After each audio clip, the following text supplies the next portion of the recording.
Со многу љубов, радост и пригодна програма, вака децата од СОС детското село ги пречека премиерот Никола Груевски и министерот за труд и социјална политика Спиро Ристовски.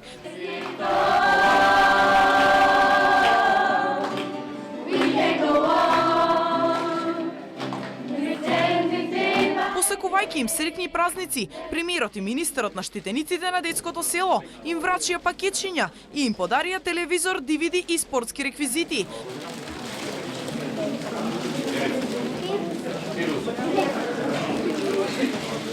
Според премиерот Груевски, СОС детското село е одличен модел за згрижување на децата без родители или деца без собствен дом. Од следната пролет владата ќе почне да дава финансиска поддршка за оваа институција.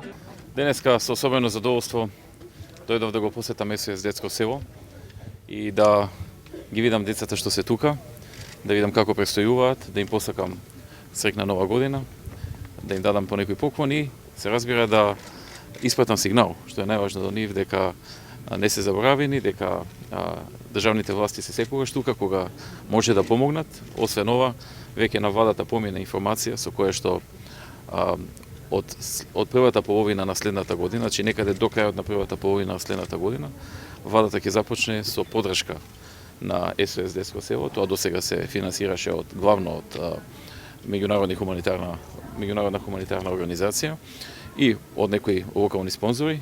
Веќе од некаде до крајот, најдосна до крајот, значи следната пролет, владата ќе започне да партиципира во финансирањето на ова СОС детско село. СОС детското село во Скопје, кој годинава го прослави 10 годишниот јубилеј. Во моментов згрижува 70 деца, 14 младинци, 3 студента и еден постдипломец. Децата се сместени во 12 куќи, за кои се грижат 12 СОС мајки.